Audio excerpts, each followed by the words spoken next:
తీర్పు వచ్చేటప్పటికి 1 ఏడాది 2 ఏళ్ళు.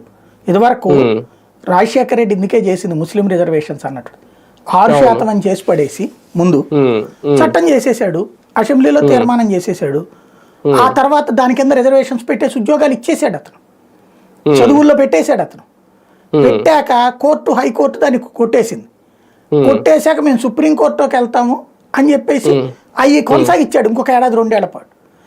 సుప్రీంకోర్టు తుది తీర్పు ఇచ్చేటప్పుడు ఏమన్నారు, సార్ ఇప్పటికే కొంతమందిని జాబ్లో తీసుకున్నాం, కొంతమంది చదివించాం, అదే చదువుల్లో రిజర్వేషన్ పెట్టాం, వాళ్ళకి నష్టం జరుగుద్ది అన్నారు. అయితే వాళ్ళని అట్లాగే ఉంచండి, ఇకపైన ఇది వర్తించదు అన్నారు. అంటే ఈలోపు 3 ఏళ్ళు 4 ఏళ్ల పాటు ఉన్న ముస్లింలందరికీ ఆ బెనిఫిట్ వచ్చేసింది. ఆయా వర్గాల్లో అదొక ఫీలింగ్. దాని తర్వాత 4% మించద్దు అన్నది ఆ తర్వాత కాలంలో వచ్చినటువంటి తీర్పు కిరణ్ కుమార్ రెడ్డి టైంలో ఆచరణలోకి వచ్చింది. రాజశేఖర రెడ్డి టైంలో కాదు, రాజశేఖర రెడ్డి టైంలో దాన్ని ఆపిచ్చారు. తర్వాత దాన్ని సవాల్ చేస్తూ వచ్చినటువంటి కిరణ్ కుమార్ రెడ్డి టైంలో వచ్చినప్పుడు కోర్టు ఏం తీర్పు ఇచ్చిందంటే 50% దాటకూడదని ఉంది, మీరు అంటే కుల ప్రాతిపదికన ఇస్తున్నామన్నారు, మత ప్రాతిపదికన కాదని. కాబట్టి ఆ అడిషనల్ 46% ఉంది అప్పటిదాకా రిజర్వేషన్.